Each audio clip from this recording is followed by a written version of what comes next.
I have the privilege today of introducing to you our new director, Catherine Baker. Yay.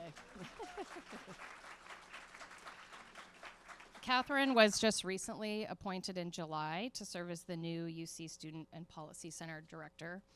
Previously, she served, as many of you know, as a California State Assembly member for 2 terms in the 16th District.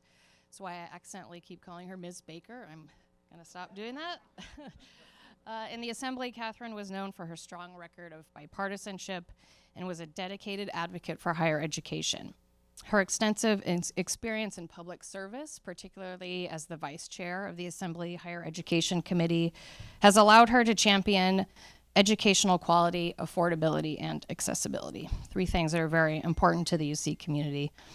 During her tenure, she helped spearhead significant legislation for transportation, public safety, government accountability and transparency, and the environment. Director Baker's deep ties to the University of California community started during her time as a Berkeley law student. Go Bears. I was going to say it. Yeah, go Bears. And her recent role as the UC Center Sacramento 2023 Governance Fellow have uniquely positioned her to lead this center. Her leadership and experience will help strengthen connections between UC students, faculty, researchers, and policymakers, fostering dialogue on critical state and national policy issues. We are excited to have her in this new role and also excited to have her kick off today's discussion into the current state of California politics. So please join me in giving a warm welcome to my friend, the UC Director, Catherine Baker. Thank you very much, Kathleen. Very much looking forward to working with you. And thank you for coming to our first end of sesh together, and my first event as director here at the Student and Policy Center. And before we get started, just wanted to say a few things about this center because I hope to see you many, many times in the coming year for great programming. The University of California, of course, is so many things. It's a world-renowned education and research and innovation institute, and many of us are alumni from there. It also is a place that has a presence in every single county and assembly district and Senate district and congressional district in the state of California, every corner of the state. And it has so much expertise to bring to bear on probably every issue of modern life. But it also has a public service mission, very distinct, and that is to serve and be helpful to policymakers in solving the challenges that Californians face. And that is what this center is all about. A new center, a new engagement that University of California is eager to have with the Capital community and leaders from across the state. And you'll see that in a couple ways in programming here. And I'm going to leave you with 2 metaphors to kind of have a picture of that. The first is the front door. This center is meant to be the University of California's front door. It's open to bring in policymakers and leaders from across the state to engage with UC's experts to help find solutions. So think of that front door, and we'd love to have you coming in, and I'll be going out and getting out of the building a lot. And the other is a public square. At a time when we really could use challenging, constructive conversations on issues that bring in not only expertise, but real-life experience, this is where we want to have those conversations here at the center. And so the front door to the public square is what I think you'll see in the coming years. And today's program is part of that. It's one of our highest RSVP events, and it's not because I'm speechifying. It's because of who we have today at a very important time in the legislative calendar in what is an unbelievable year in politics. And we are in the good hands of our moderator, Marisa Lagos. And I'm going to tell you 5 important things about Marisa. Number 1, she is a terrific correspondent with KQED's California Politics and Government Desk. And of course, she's co-host of the now daily, used to be weekly, thank you for the daily application, of Political Breakdown. If you're not a subscriber, this is the free pitch right now. And she also does many other forms of reporting and analysis and investigations. For KQED, she's on TV, she's on radio, she's online, she's on stage. And she also is recognized nationally. The Washington Post has identified her as one of the top political correspondents in the entire state of California. Yes. She has also had a Peabody nomination and received many awards, including for her coverage of wildfires in 2017. And the fifth most important fact is she is a Gaucho, UC Santa Barbara alum. And she, even though she has worked with the Los Angeles Times, the Chronicle, and the San Francisco Examiner, you are a Dodgers fan. You don't even have to, no, Giants. Just checking, making sure. Yeah, that's a mess. That's a mess right there. And she lives in San Francisco with her 2 sons and husband. So Marisa, please take it away. Great program today. Thank you. First of all, impressive no notes, like memorizing a bio. I think you know my bio better than me. Well, thank you guys for having me here as a UC graduate. I'm so happy to be here. And actually, in addition to going to UC Santa Barbara and really getting my start in journalism there on the Daily Nexus, I met my husband at the Daily Nexus. So be careful, students. Like, you never know. Now we have 2 boys, and we're both still in journalism, which that wasn't the best idea, but yeah. No, I'm really thrilled to be here. I gotta say, I had a little bit of a panic about a week ago because I've been on the national, I don't even know what you want, roller coaster of the last month. I was at the Republican convention and I was like, right, end of session, like that's happening too. But it's super important. We are a giant state with a huge budget and a lot of really, I would say sort of national trend-setting things happening here in terms of what, you know, the legislation moving through. So I'm going to go down and introduce everybody. I'll just go down the line. David Metz is research partner and president at FM3 Research. They do political campaigns and help other organizations use public opinion research to inform their work. He's helped elect Democratic members of Congress, state lawmakers, done statewide ballot measures, and passed local soda taxes in California, which I have covered. So, David, thank you for being here. My pleasure. Next to him is, he got his master's at UC Berkeley. Go Bears. Very important. Terry Holloman, fellow Gaucho, is Associate Executive Director of Governmental Relations for the California Teachers Association. They represent over 300,000 educators in California. She has an insanely long resume, but I will shorten it a little bit. She's been a consultant, providing strategic counsel to labor unions, associations, elected officials, and political campaigns. She helped raise the minimum wage in LA to $15 an hour, and she worked as deputy appointment secretary under Jerry Brown. Terry, thanks for being here. Go Gauchos. Go Gauchos. Keely Bossler is founder and CEO of Keely MB Strategies, where she provides clients with advice about how to navigate this political landscape, which they need advice for. Yes. You probably know her from 22 years in state government, including serving as Department of Finance Director from 2018 to 2022. Few things happening during that time, including COVID and some wildfires. And she did her undergraduate at California State University, Chico. So some love for CSU. Yes, you guys. And Ben, thank you for making it. Are you okay? Everything good? Yes. Okay. It's always a struggle. End of session, yeah. Ben Golomek is Executive Vice President and Chief of Staff for Policy at the California Chamber of Commerce. He has worked in public affairs at AT&T. He was a Chief of Staff to 3 members of the State Assembly and lived to tell the tale, and was Deputy City Controller in LA, and he went to UC Davis. Woohoo! Go Aggies. So loving all the public universities.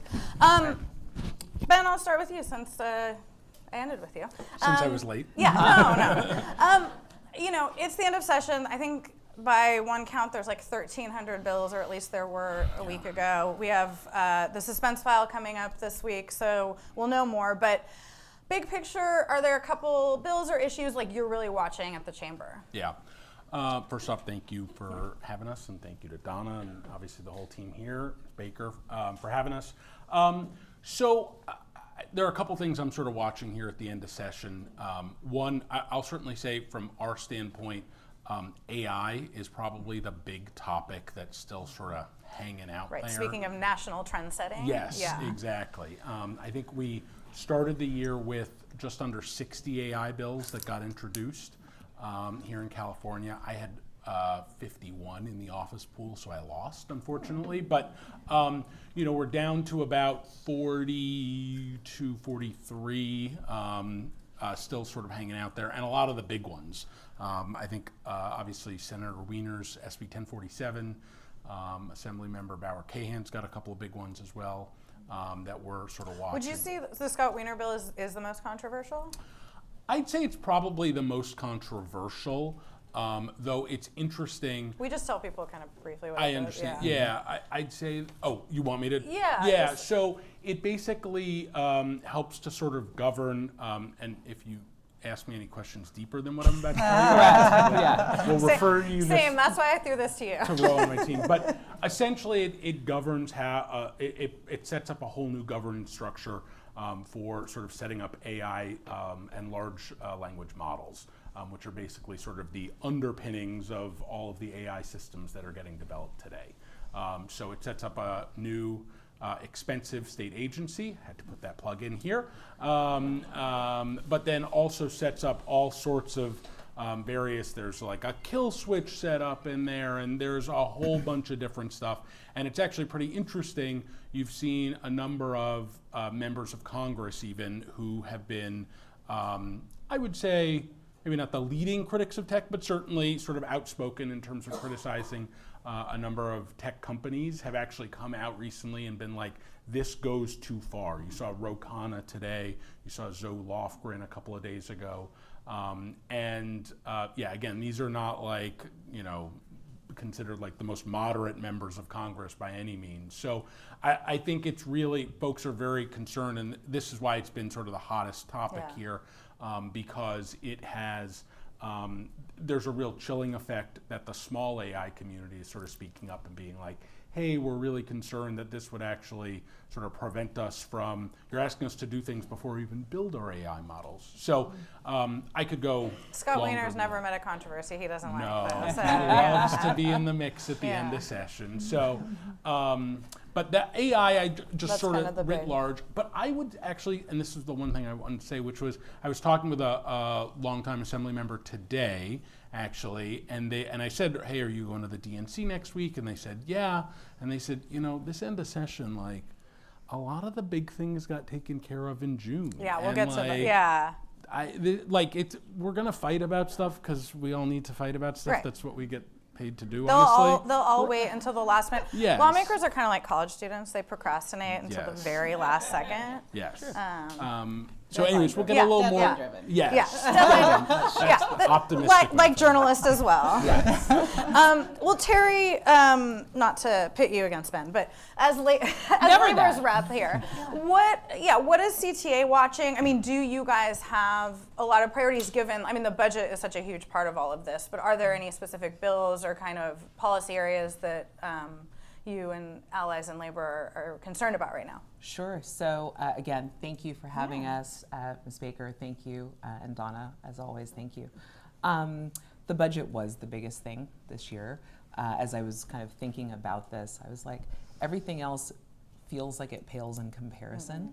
Our members would disagree with that. We have priorities that we work on every year to better the lives of students and our educators. One of which it's probably not gotten a lot of attention, it's not on a lot of people's radar, is pregnancy leave for educators.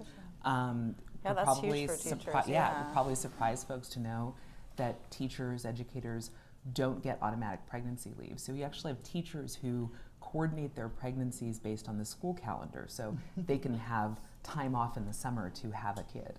And I know several friends who did that. yeah, and it's kind I mean, of it's like amazing if you can make it unconscionable and happen, weird. but Yeah. it's very hard. I'm going to stop there so I don't get myself in trouble. So that has been a priority for a number of our members. Teaching writ large is largely dominated by women, and so that's something that's of concern because over the lifetime, teachers are using their vacation time or sick time for pregnancy leave. Over the lifetime of their work, they lose about $100,000 because of that. And so that's been something that's been a big priority. Assemblymember Aguiar Curry is carrying the bill for us. And it's kind of unconscionable. Like Georgia actually passed a pregnancy leave for teachers. So we always talk about California being at the forefront and how we set the tone for the rest of the nation. They passed a 6-week leave. We're of course asking for 14 weeks because we don't want to be underachievers. But so that's like That's a big one, yeah. That's a big one. We have some other things around career technical education. So our CTE teachers don't have a lot of the same job protections that other teachers do. So focusing on things like that, the budget, and then just from an electoral perspective, there's a school bond. Right. We'll get so- into that. Okay, fine. Yeah. I'm skipping ahead. I'm skipping ahead. We promised the people end of session, so I thought we would start with that and then we'll go to politics, That's which not is why fun. David's That's here. not the fun stuff. Well, Keely, let's talk about the budget because this was a bit of a roller coaster of a year when it came to state revenues, and I guess I'm kind of curious, like how now that you're on the outside, not spending your Christmas working on a budget proposal, how do you sort of, think about the way things ended up this year and kind of how that sets us up heading into next year? I think there's still a lot of economic uncertainty out there. Right. Well, I think the first thing is that closing the budget went pretty quick once there was an agreement to accelerate the revenues into the budget year, because that was an additional $6 billion that wasn't in the governor's. So May cuts revision. early, basically. Yeah, so it really enabled the legislature and the governor to come together around a proposal that was a compromise, obviously. So that was the biggest thing. I think some of the things, because I am a longtime fiscal policy person and also trained in economics, the dismal science. So I have always worries.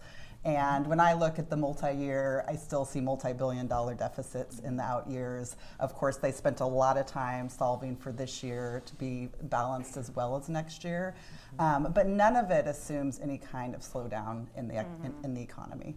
That didn't even occur over the last year. It was really a normalizing of revenues after a very, very abnormal period, which was my last budget, 2022.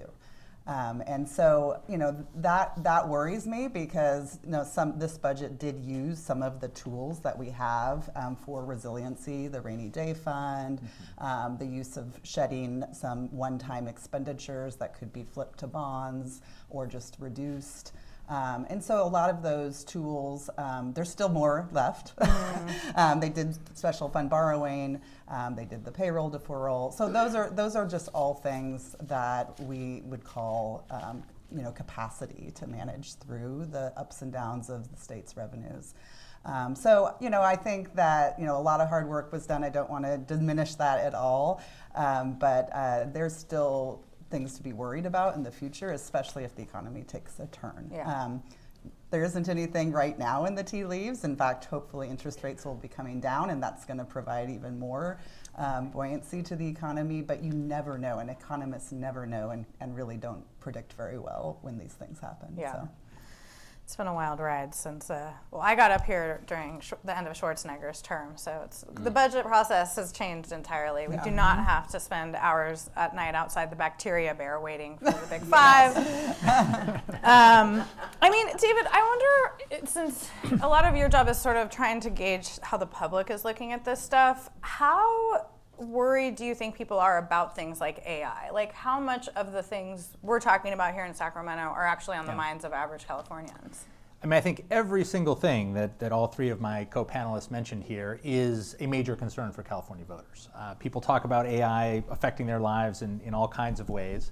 The budget, obviously, there's a fundamental belief that we have a big budget deficit. It's a huge problem, and voters want to see it addressed in some fashion. Career and technical education, enormous priority for voters. There's probably almost nothing more politically popular than increased investment in career and technical education. And yet, if you sit down and talk with voters and say, what do you think of the good work the legislature is doing on all these issues? They just look at you blankly. Do they even know who their own lawmaker is? That's a very good question, Risa. Maybe we'll ask the audience. How many of you, well, give me your best guess. What % of California voters do you think can accurately name who their state senator is? 10, 13, you are cynics. It's 20% of California voters know who their state senator is. And, when I say all this, it is not to fault the voters themselves, right? These are tough times. People are working 2 and 3 jobs. They have kids. They're caring for seniors and other members of their family. There are a lot of demands on their time. And as I'm sure Marisa can describe, relative to probably when you started in this field, the number of local media outlets that are covering the state capitol full time is a fraction of what it used to be. So the number of people who can tell someone who is in Riverside, here's how what happened in Sacramento last week affects you and is going to affect your local community, it's just not there the way it used to be. And so when we ask voters what they think about the state legislature, we get roughly 40% that approve of their performance and about half who disapprove. Even among Democrats, and this is a legislature with a supermajority of Democrats. Democrats are, hey, basically what they want they can get within certain limits. Only 2/3 of Democrats approve of the performance of the state legislature. And a lot of that is just driven by voters looking around and saying, the issues that I'm most concerned about, which in California today are homelessness, the cost of living, and in particular the cost of housing, and crime with a connection to drug use. Those are their top concerns today. They were their top concerns last year and their top concerns the year before that. And so what they ask themselves is, if I haven't heard of the legislature doing anything on these issues, and I'm not seeing in my community, from my perspective, meaningful progress on those issues, I'm going to conclude that they must not be doing a good job. Now, we all know that despite all these factors, incumbent legislators get reelected at a very steady clip. And that's because every couple years we have an intense period of communication where you let people know what you've done. And there is a lot of good work being done. But I think it just underscores politics in a state this vast, with so much going on, so many, such diversity geographically, demographically. It's just really, really hard to get a message out. And I think that's something that it's a big challenge for the legislature. Yeah. Well, Ben, this session, there are 2 new leaders, both houses, Robert Rivas in the Assembly, Mike McGuire over in the Senate. How's that changed your job? Yeah, that's a good question. I talk about that actually a decent amount. It's been obviously interesting, particularly since we come out of a period with 2 long-term leaders with Rendon and Atkins in the Assembly and Senate. Obviously, the turnover in the Assembly was a little bit more tumultuous than the turnover in the Senate was. But it's definitely changed it. I mean, one, you're obviously sensitive to, and that the leaders are always a little bit sensitive to their respective areas. And so, you knew that making sure some folks in LA or San Diego getting activated was always a good thing, if they were aligned with you. And obviously we've got 2 leaders from parts of the state that have certainly and I don't believe ever been in legislative leadership. Yeah. So that certainly sort of scrambled the calculus a little bit. Also, I think, you've obviously got Speaker Rivas, who, in all likelihood is going to be Speaker for a long time, number of years, whereas Pro Tem McGuire is probably heading into, he's in his last 26, term. Right? 26, yeah, he's looking to run statewide, obviously, then, in all likelihood. So, that's the other part. It's changed, I think, the calculus. I think you've seen Speaker Rivas be pretty deliberate. And, I know the retail theft issue is a big one for him. We can talk a little bit more about that. But he hasn't wanted to sort of put his hand or foot on the scale, basically, on a lot of stuff. Whereas I think because Pro Tem McGuire's obviously doesn't have a lot of time, he's, I think, been a little bit more active in trying to... Well, and Rivas, I think, was trying to draw a contrast with the previous leader yes, who... certainly. I would say mixed reviews from his members, depending on how close you were to him. Yes, exactly. And with Pro Tem McGuire, obviously, I mean, we saw with the climate bond, for instance, he got very, very involved in that. Right, something he knows. Yeah, he's got this California-made packet. I think he's trying to, understandably, this isn't meant as criticism, but he's trying to do a lot in the little bit of time, sort of, relatively, that he's going to be pro tem. So, they've definitely got different styles than their predecessors, and so you need to sort of adjust your cadence accordingly. But I think the difference in time and how long they're both going to be there has probably been the biggest thing that we've needed to sort of account for. Keely or Terry, I just want to say I've known Senator McGuire since he was elected to the Senate, and I'm not surprised by his energy because he always brought that, whether he was in leadership or not. And I worked very closely with him on a few projects that were near and dear to him and his district. He cares deeply about his district, and I think it's refreshing and interesting to have people in both houses as leaders that are from not the super urban counties. The realities are very different in rural and suburban counties across the state than they are in the urban. So it's good to have different perspectives. Yeah, I think that's great. Yeah. I mean, Terry, for you guys, we kind of hit on the budget before. I'm just curious, like this is kind of like a point of personal privilege to use legislator speak, but you guys secured over $5 billion, additional $5.5 billion for the Prop 98. Right. Thank you, for the Donna. Prop Yes. 98 guarantee. And yet we have districts like the one my kids are in San Francisco who are still facing big deficits because of their own decisions, to be fair. I just wonder, like, when you're talking around the state, because everybody is in very different situations, Yes. how you sort of just think about the state of public education right now and kind of given the uncertainty moving forward, just like how you guys are kind of looking at that. Sure.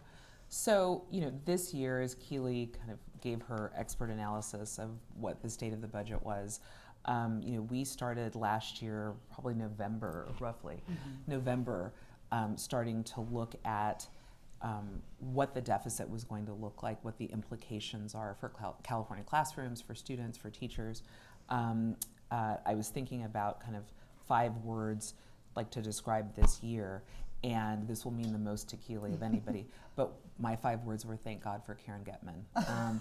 For those of you who don't know, Karen Getman is a constitutional lawyer and a Prop 98 expert, and is part of our CTA budget team, and she's phenomenal. And so she is kind of the person who says at the beginning of every budget cycle, we have to watch out for this, or we have to watch out for that. And so, we have enjoyed a close relationship with the administration, with legislative leadership, and they have all made pretty phenomenal investments in public education over the past few years. Sometimes the governor does not get enough credit. Sometimes that's our fault too, but sometimes the governor doesn't get enough credit for the investments that he has made in public education. But when you look at things like community schools, which addresses probably what a lot of Dave sees in polling from parents and local folks. So to your question, Marisa, people who say, I want my school to reflect my community, the values in my community, the priorities in my community. Community schools would allow for something like services for homeless students or mental health care services. And it's really a return to what people think about public schools having been. So governor and legislature have made tremendous investments in community schools, transitional kindergarten, extended learning opportunity programs. So really big investments. So when we see that, particularly coming out of the pandemic, where parents and students and educators were just beaten up so badly, we wanted to fight really hard to protect all of that. And so this year, facing, as Keely noted, an ongoing structural deficit that's about $30 billion a year-ish. Okay, I never should say numbers in front of I know, she's like, be wow. really precise. She's like, kind of, not really, but yeah. I think on the paper that finance released, it was around 18 billion. Yeah, okay. Well, 18 billion, but still a billion lot. here, a billion A billion there, here, a billion I mean, there. We were saying an ongoing structural deficit of 30 billion. I don't know what finance is doing, but that's what we were saying.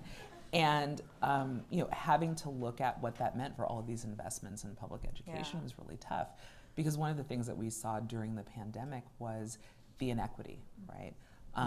Schools that were in more affluent areas were better equipped to withstand the pandemic, better equipped to open early. Schools in urban areas, schools with high populations of essential workers, multi-generational families were struggling. And so for us this year, we've been really focused on protecting those gains. And so what started off as a really difficult challenge with the administration ended up, I think, to the satisfaction of all folks in public education. And it's interesting because as a parent, like, you can see a lot of that fallout is continuing, especially with, well, everybody, but younger kids who missed preschool or other stuff. All right, well, let's talk about this election because that's what people like. So we have a Californian at the top of the Democratic tickets very suddenly. David, like, what are you seeing in your polling since Biden dropped out, and how, I mean, obviously this is a deep blue state. Harris, Biden, whoever it was going to win California, but like, how does this scramble the rest of the ballot when we talk about Yeah. ballot measures, congressional races, all that?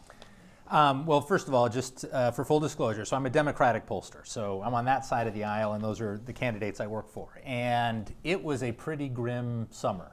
Not just here, frankly, less in California than in many parts of the country, but not only were President Biden's numbers slipping noticeably, but it was having an effect on enthusiasm among core Democratic constituencies, the kind of voters who need to turn out in large numbers and vote Democratic in large numbers to be successful in swing congressional districts, to have any chance of holding the Senate. And here in California was not much better. Yeah. Obviously, there is no chance whatsoever that Donald Trump is going to win California. But Joe Biden won it by 29 points in 2020. And after the debate, we had some polling where Biden's lead was about half that. And when we look at some of the core constituencies that Democratic candidates rely on in California, younger voters, African American voters, Latinos, their level of enthusiasm for voting at all, as well as their levels of support for President Biden, were significantly lower than what they were in 2020. That has all changed so dramatically and so quickly that it is stunning. I mean, my own perspective was I thought after the debate that the president should step aside as a matter of practical politics. I never would have thought that the change would be as dramatic as it has been. In our own polling, we now have Kamala Harris leading by about 25 points, which is still short, Right. I would note, of the 29 by which Biden won. So no one should think that we are out of the woods on my side of the aisle. But the improvement from where Biden was is dramatic. And most importantly, the level of enthusiasm, and it's not just polling that shows this, it's small dollar donations, it's people who are signing up to volunteer, is remarkable, and it's much higher. And so that is going to have huge effects on a lot of legislative races. And obviously here in California, we got a bunch of races that are not Democrat versus Republican, it's Democrat versus Democrat. And which elements of the Democratic base are most galvanized and mobilized to turn out can have a huge effect on not just the partisan balance of the legislature, but what kinds of Democrats get elected in many districts. So as a pollster, I think the thing I'm most excited about is it's just really interesting. It's going to be a fascinating fall to see how all this stuff plays out. Do you have any sense of, like, we were talking backstage that we've actually seen in the last couple, I don't know what you call them, cycles, Republican registration tick up very slightly, Democratic fall a tiny bit, Independent kind of staying where it's at. I mean, from a percentage perspective, it hasn't changed that much, but is that movement happening in specific areas, or do we know, or like, are you seeing this? I'm thinking about, the, let's say 5 or 8 congressional seats we're all going to be watching. Like, is there anything in either your polling or what we're seeing in terms of registration that might give us a sense of like how much this is impacting those races? I mean, look, the bottom line is when you have races that are likely to be decided by as close a margin as the 4 or 5 really competitive congressional seats in California are, everything makes a difference, right? An additional half point of Republican registration, sure, that can contribute. But that could easily be overwhelmed by turnout. Just developments in the campaign can make a difference too. So does it have some impact? Yes. But I think, frankly, Republicans in California are looking for any sliver of light they can find to suggest that there's a path forward. And I don't know that on its own it's likely to be a difference maker in most of them. Well, as usual, we not only get to vote on president and legislative office, but a billion ballot measures. So let's talk about those. Kaylee, let's start with the bond measures. We have a $10 billion education facilities bond. This is for K-12 and community colleges, and then a $10 billion climate bond. We saw Prop 1 in the March primary, which was to fund homeless services and some of the top issues people talk about, like barely squeak by. It was very too close to comfort for the governor's people. What does that tell you, like heading in, and how would you think about then these bonds, going forward? Well, this is probably a better question for David, but I mean the bonds, obviously, from a practical perspective, I think they were not surprising to me. There was demand for them, if you will. From constituencies here in Sacramento. And the education one especially, because we had depleted the new construction funds at the state. And so when that happens, there's a statute on the books that then moves into much higher developer fees for development in schools that are schools that are needing to be built. So it was not surprising to me, based on history, that every few years when this happens, there's another education bond in the mix, and so that one I think was the less, like, it's more of the slow and steady kind of normal. But again, I worked on an education bond, the last one, that failed. That was actually a $15 billion bond, and it was in the spring. And it wasn't did your fail. fault. No, I worked on it on the inside. I was in government, but you know, so you never know, right? And one of the problems with the school district budgets locally, especially in big urban districts like you are, and my kids are as well, is that there's been huge demographic shifts, and so they have lots of old infrastructure, and they don't have the students to support it, and it's not even the right infrastructure, and so there are huge demands across the state, in different regions, and that just all contributes to the difficulty that local school districts have, and urban school districts in particular are continue to be stressed, even without the with all of the additional money that has come down. On the resources bond, I think this one is probably, like, I'm pretty sure the governor still has not said he supports it. I think it is. Did he negotiate the bond? The biggest surprise to me was that the pro tem signed them. You know, I think all of that was very surprising to me. You know, I think because he was acting governor at the time. Yeah. So I mean, all of that was surprising to me. But he didn't just walk down and take the time. but I do think, you know, there was a lot of climate expenditures that were on the general fund. A lot of those got switched to the greenhouse gas reduction fund, and naturally, some of the demand is now in the bonds. We've had lots of resources bond. The last one I worked on with one of my colleagues, Kim Craig, in the audience, it was a $4 billion resources bond. It was like the very last year of Jerry Brown's administration, Governor Brown. And so I think this $10 billion is a lot bigger than the last resources bond. There are certainly so many demands. I have the pleasure of working in the flood space. We need a lot more money than what's in the bond there. There are lots of issues with infrastructure across the state that's being impacted by climate change. You know, but is that going to sell at the voters? I think David should probably give us his I was just going to say, Keely, we're doing the polling on it. It's a safe drinking water and wildfire prevention bond. I mean, Ben, I assume you and the Chamber's portfolio got a little lighter in June when PAGA reform and then the Business Roundtable measure came off the ballot.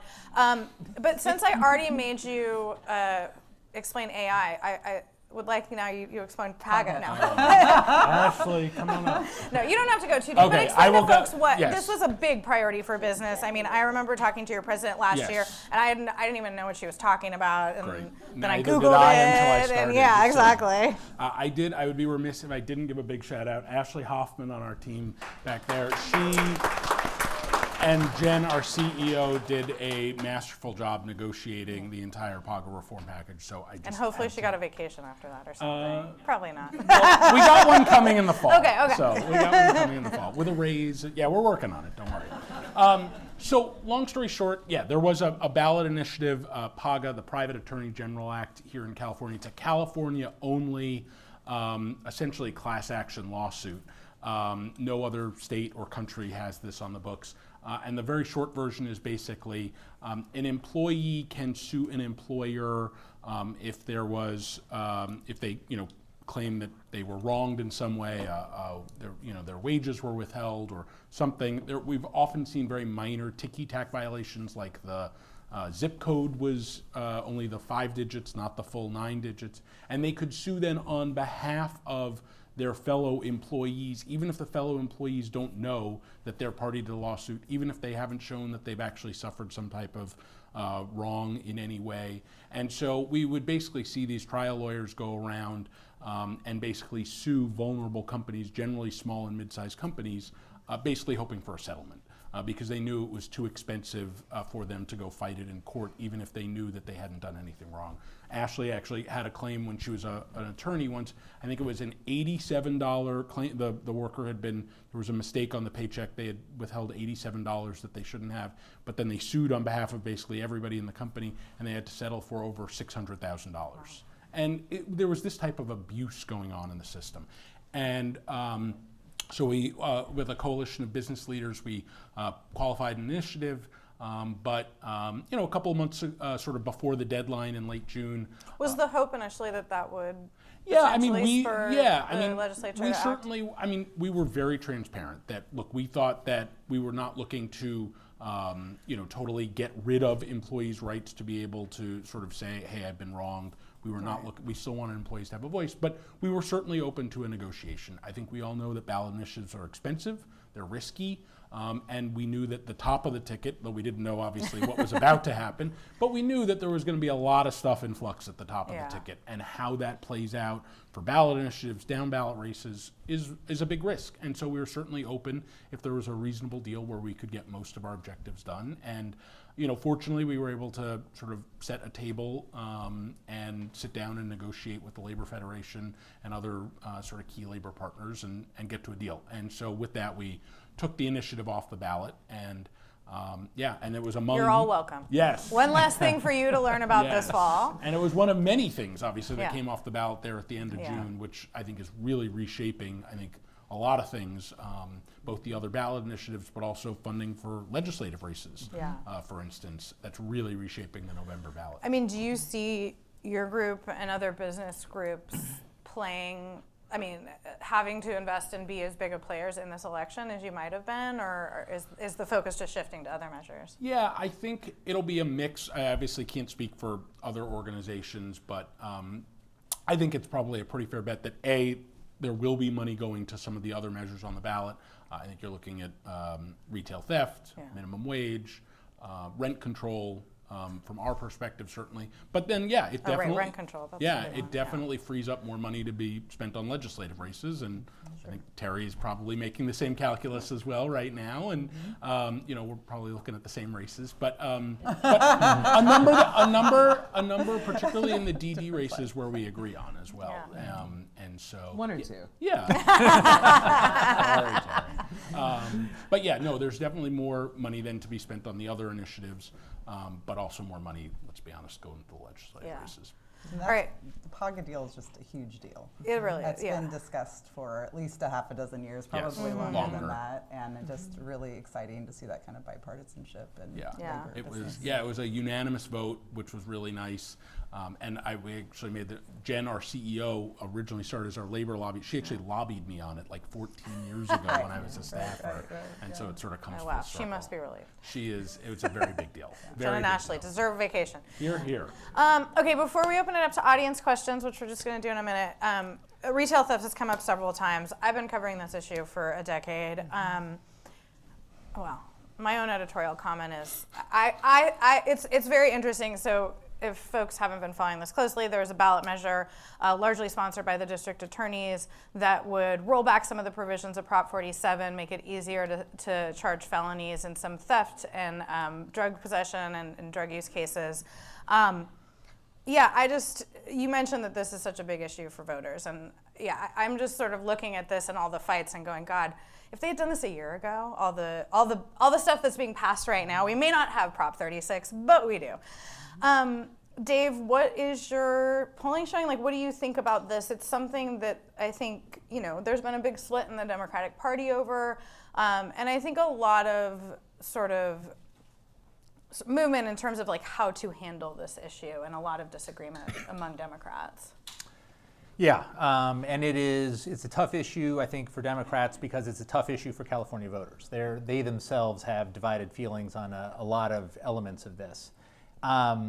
Less the provisions that deal with retail theft and more the provisions that deal with drug use and drug possession.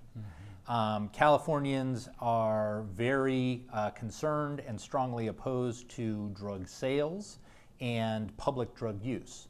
But they have enormous compassion for people who are struggling with substance use disorder and recognize that for people who want to get help, there just aren't enough openings, opportunities, places to get treatment, that'll be helpful.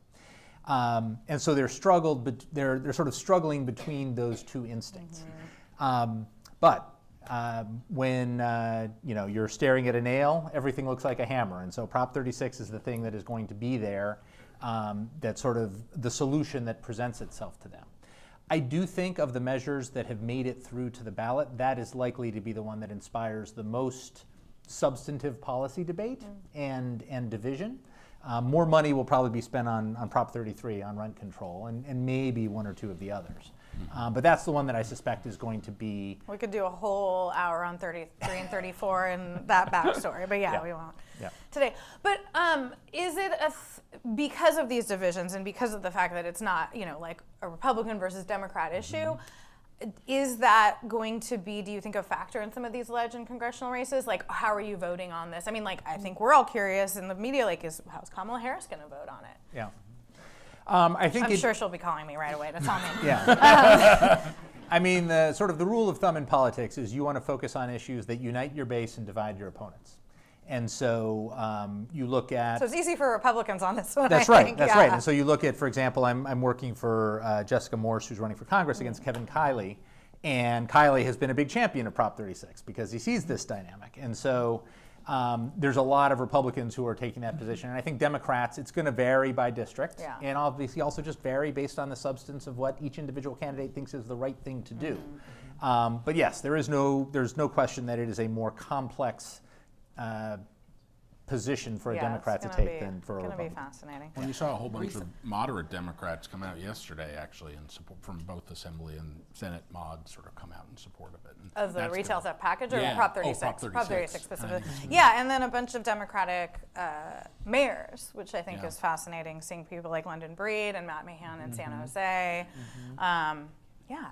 All right, we are going to open it to questions. Our first one is from a student ahead of time, Alice Malmberg from UC Davis. Is she here? Hey, do you want to ask it? Okay, this is good. Okay. Hi, everyone. My name's Alice Malmberg. I'm a PhD candidate in political science studying public opinion and policy at UC Davis. And I also work here at the UCCS Center. And I was curious, and you touched on this a little, but given the fiscal challenges that the state has endured this legislative session, how did the legislature really decide what to prioritize when finalizing the most recent budget, and how did or didn't these priorities align with Governor Newsom? So any thing you could speak on that there would be great. Yeah. Thank you so much. Thanks. Who wants to start? Yeah, I mean, I can take that. I mean, I think, well, how a budget comes together is like a much longer conversation. But I think, the governor really gets to have the first say about what he wants to protect and what in his January proposal and then in May.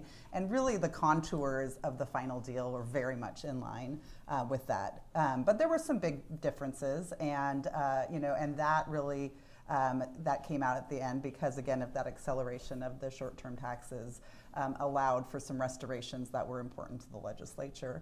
The biggest one, actually, was the UC and CSU 5% that was delayed.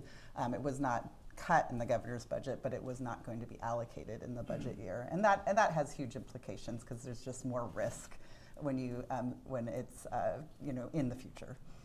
So I think, higher education, and then there was many different other priorities that were restored.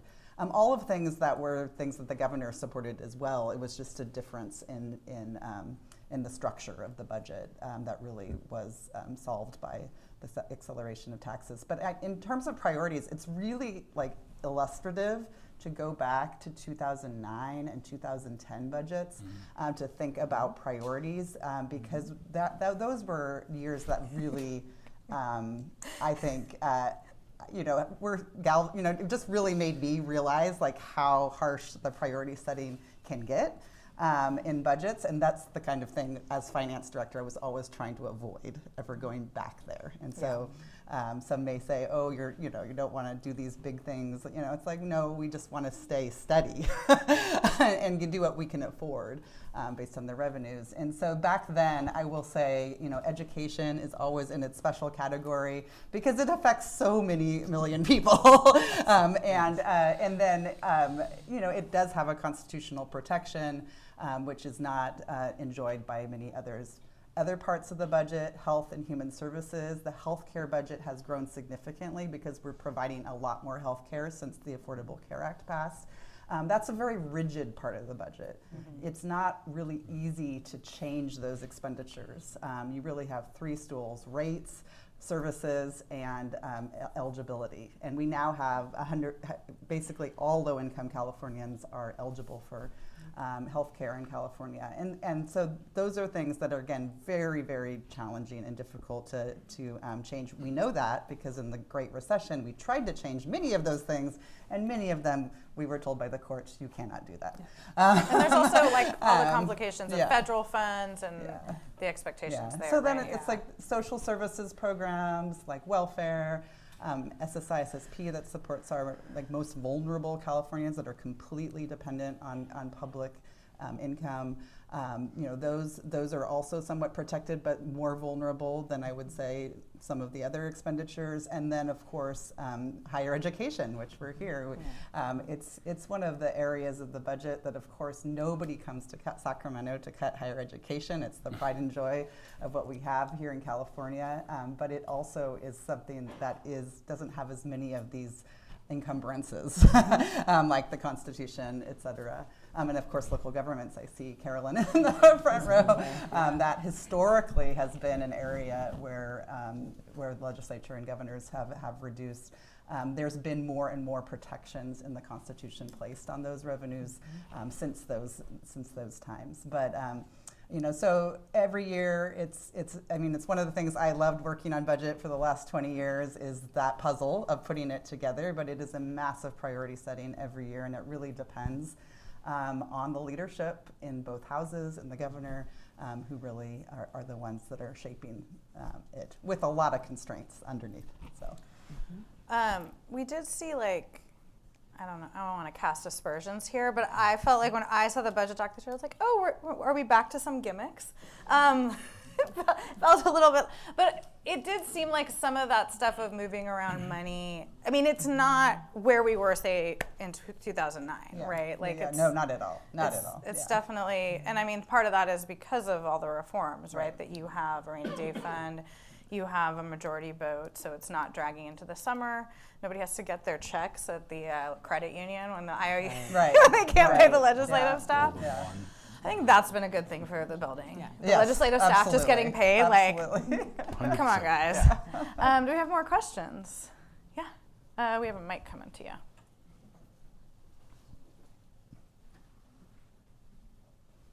Watch out for this guy. He's going to be a rising star in the building. Hello, everybody. My name is Loyal Terry, Assembly Fellow and Majority Leader at Aguiar Curry's office. Appreciate the shout out on AV 2901. Thank you for all of your hard work. Greatly appreciate it. Thank you. Quick question that I want to ask is, we have about 23 members leaving the Assembly this year. We're having large turnover of chiefs leaving the building, wage stagnancy for middle to upper tier staff, which is getting many people outside of the building. And there seems to be a lack of emphasis on the personnel that help run the building. And I'm curious for you all what you plan to see, or if you're worried at all about preserving institutional memory, not just of leadership, but new members coming in, and then also preserving staff here and may have a reliance or greater reliance on Third House to help keep the building moving as we enter this next stage. Thank you. That's a great question. It's an excellent question. I want no parts of it, but it's an excellent Well, maybe you guys could talk, though, about why this matters, right?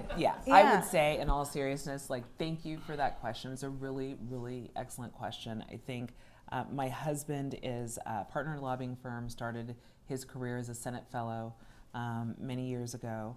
And you've seen this really interesting shift. There was a point at which you saw long-term staffers who were the institutional memory actually be relied upon more than the legislators, right? You had complaints from legislators saying, well, they don't come talk to me, they come talk to my staff.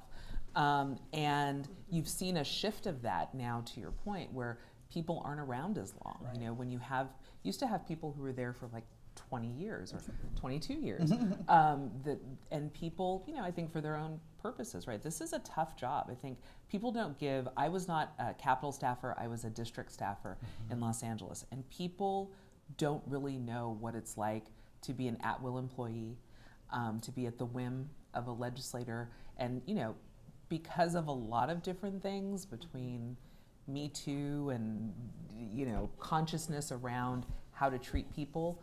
I think there are legislators who are on far better behavior than they were 20 years ago when I started. But it's still really hard work. And so, and you also have younger people who are saying, hey, I only want to stay in a job for 2 years or 3 years, and then I want to go on to the next thing. And so keeping smart staff, stable staff, good staff, hardworking staff is a real challenge. And I don't know the answer to that. You know, I think I was kind of a traitor to my generation. Before I got to CTA, I never stayed anywhere longer than 3 years. So I kind of appreciate people who say, I want new opportunities and I want to try something new. How you keep that institutional memory in the building is beyond me. I think, yes, wages are a part of it. Quality of life is a part of it. I think people don't get into this work, except for Ben, to make money. Ben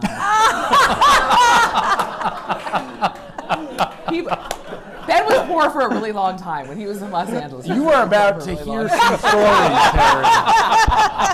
Settle in. But, you know, you do this because ostensibly you are a true believer and you think that you can make the world a better place and all of those things. And so it becomes really hard when you do it for a few years and you still can't pay your bills. And so, you know, figuring out a way to pay legislative staff is really important. But I think a lot of people do this because they see the potential. So you can be someone like Ben and be, you know. Okay. All the power in the world Ben holds. I got a few thoughts. This is different than what they were when the question was asked. Yes. One, most important, for those of you who don't know Loyal, get to know him. He's going to be a star in the building. So just a quick shout out to him. Two, he is also in Assemblymember Aguiar Curry's office. He's actually got, I don't want to say for sure, but among, if not the longest term serving chief of staff in the building in John Ferrara. Somebody that anybody in this room, anybody who's worked in the Capitol knows, respects, reveres, and is as good a mentor as I have seen in any profession that I have ever been in. So let's sort of full stop a couple things there. So, Terry, I remember my first job working for the mayor of LA for $31,000 a year and having to be in the office at 5 a.m. to do the press clips. Oh, yeah. And sorry, I just had to get my little, Yes. I just need a little retort. And for those of you that don't know, that used to mean like cutting out literally. press. The news There was clips. no Google Docs and like emailing that stuff. And the next time you OneNote. interview Mayor Villaraigosa, you can remind him of that. So a couple things. One, I will say that I'm just going to give a little bit of context, which is like I will tell you that the salaries today and the increase you've been able to see over the last few years is a marked difference from what we saw, particularly around the Great Recession, when there was essentially a salary freeze. And I know I worked in the city of LA for a long time. We had a 10 to 15%, they just took 10 to 15% of our wages out, but we were still working full time. Here in Sacramento, they just basically froze the legislative staffers' salaries for almost my entire time working in the legislature. I see Erin here in the audience. She knows exactly what I'm talking about. So I do think that there has been a great deal done to increase wages. I think it's also great that there's no question that legislative staff today have more of a voice, I think, in the process to advocate for themselves because of a lot of the things that we talked about than certainly I'd seen before. I look over at people like Dom and some folks who've been around even longer. Maybe, I don't want to speak before my time here, but there is no doubt that legislative staff has more of a voice in advocating for themselves, which I think is great in terms of how do we deal with campaign work? How do we deal, like raises, hours, all that type of stuff. There's no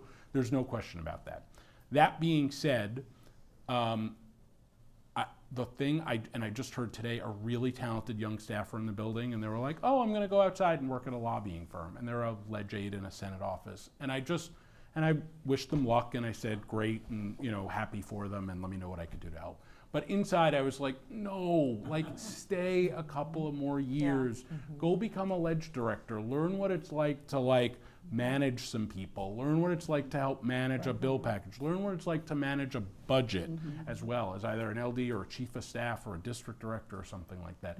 Those are invaluable lessons that whether you want to stay in this world here in Sacramento and around the Capitol or not are going to serve you well. So I'm Hear, hear. sorry. As someone who's still in And I public heard media. Ben advocate for the staff union. I know that's how. And we out in have my some mind. news. Okay. Just kidding, Ben. Just Chamber kidding. was neutral on that. So, sorry, I'll get off my soapbox, but I have some really strong feelings on this as a former staffer and wanting staff to. I think that they should be. I think there's no problem in terms of them advocating to be paid more, and there is a big gap there in the sort of experienced ledge aide, ledge director. I think you've got a number of great chiefs and a number of great ledge aides and fellows and stuff, but there's a dirt there in the middle where if you don't see upward mobility, you're going to get out. And I understand why, and I just try and encourage people to stick it out a little bit longer. But I also get it. I've got 2 young kids. I know, you got to pay. It's hard making it ends meet. I mean, we've seen the same thing in the press corps too. Yeah, and it's 100%. institutional memory is worth a lot. Yeah. And you can always make money later, right? I mean, come on, there's time. When are you coming over to the I dark don't want to side? belabor this one, but like Ben, I also have a lot of opinions, and I'd love to talk to you afterwards. I spent over half of my career in the legislative branch of government, and I loved every minute of it. But ultimately, there aren't a lot of management jobs there, and there's a lot more experience to be gained joining the executive branch. So I just got to put a plug in there, because it's one thing to make the policy. In this town, especially, we put a lot of people on the pedestal for making policies, but it's a whole nother thing to make it work. And so that challenge, if you're up for it, is one that I really highly encourage people to take. It's scary to move out of that bubble of the legislature that you've maybe grown up in, like I did, but man, it's really rewarding on multiple different levels. Because it is like a much more complicated Tetris, figuring out how, okay, you've got this law, and now I have to figure out, with this workforce and with the budget, constrained budget that I have, how am I going to actually make this work and work well for the people of California? And so lots of things to learn. Okay, we have 2 more minutes. Does anyone have a burning quick question? Yeah.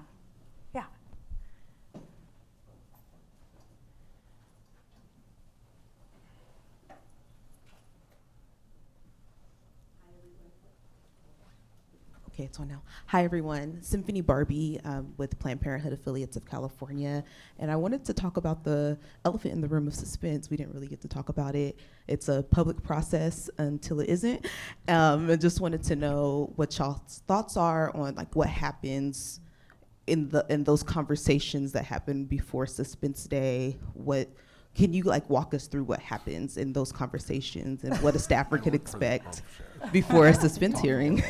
Oh, suspense. Yeah. Yeah. So my first job was working for the approach chair in the assembly when I came up to Sacramento. It gave me an outsized perspective. I just thought you get almost all your bills through the legislative process. So when I stopped working for the approach chair, that was sort of a little bit of a you were like, we're in the driver's seat. Yeah, I was like, wait, I don't get all my bills through every year. Right. What are we doing here? So, yeah, it is. Look, I don't envy certainly the work that Ms. Wicks and Ms. Caballero have to do this week and in the weeks before. There is a lot that goes into the decision making around, as I think it's 1,300 and change bills that are going to get dispensed with this week. There's anybody who tells you that there's not policy, financial, and political factors at play with all of it is, probably not telling the truth. I think obviously there will be some decisions I agree with, some decisions I disagree with. But I'll say there is an enormous amount of work that goes in among the Appropriations Committee staffers for months on end in terms of making sure that like all of the factors are considered. And I think, you know, one of the hallmarks of a really good approach staffer in particular is basically, and a committee staffer in general, is like they're giving their boss the options in terms of like, hey, we can pass this bill as is, here's sort of the ramifications of that. We could hold this bill on suspense, here are the ramifications of that, or we could do something in the middle. And, you know, I'll say, I know like Jay Dickinson and Assembly Approach, who you know, he was there when I was a staffer, like just fantastic job. And is it the most transparent process? Probably not. But I think that, you know, I think that on the whole, and while I will say my first year there, I advocated for like, why don't we just do these hearings in public? I will tell you, when you've like sat through the process, like it's the way it's done now is, while it can be frustrating, I think it's generally for the best. So. Anybody else want to weigh in on suspense? I'll just say something to keep in mind, because most bills don't cost $1 billion, you know, or a couple $100 million. And those ones, you shouldn't be surprised when they're held, especially in a year like this. But so you should really make sure you understand exactly how the administration is costing your bill. You know, reach out to the finance analysts, reach out to the departments that are implementing it. Because that cost tag will have a big, you know, a determining factor whether it goes through or not. And so I think that's like one way to really, you know, if your bill is not in that stratosphere of 200 million, 500 million, billion, like that, to get your bill through. If it's really a process change or something that has maybe some costs but some benefits, you know, that net out. It's really important to understand the fiscal that's been put on your bill. And I'll just say, as someone who's covered this, don't piss off leadership. That is part of the calculation, right? And there's also the calculation of sometimes in an election year protecting certain members from certain votes. That's right. That's right. You know, there are conversations with the governor's office about like why put political capital into something that the governor's just going to try to kill. I'll just say, we talked earlier about first-time leadership. You've also got first-time appropriations chairs. I'll say that given the fiscal situation the state was in, I thought both houses, I want to give a particular shout out. I thought the Assembly in particular in the first, in the May version of suspense, really showed a lot of fiscal responsibility in terms of sort of recognizing the situation. And, you know, there are a lot of good ideas, unfortunately, that go by the wayside, but a lot of times, particularly in a year like this, it's because of cost. And so. And if there's one thing I've seen over the years, it's like, if you don't succeed, try again. Sometimes it takes a decade, and then something that was a third rail 10 years ago, everybody's like voting unanimously for. Right. So, Absolutely. all right, we have to leave it there. I know everyone has things to do. Thank you guys so much. And thank you to our great panel. I think we can have a whole program on how a bill actually gets tagged as fiscal instead of process, but that's for another day. Thank you again. We should make this an annual end of session sesh. I hope you'll join us. And stay tuned for more events here at the center. I'll look forward to seeing you. Thank you.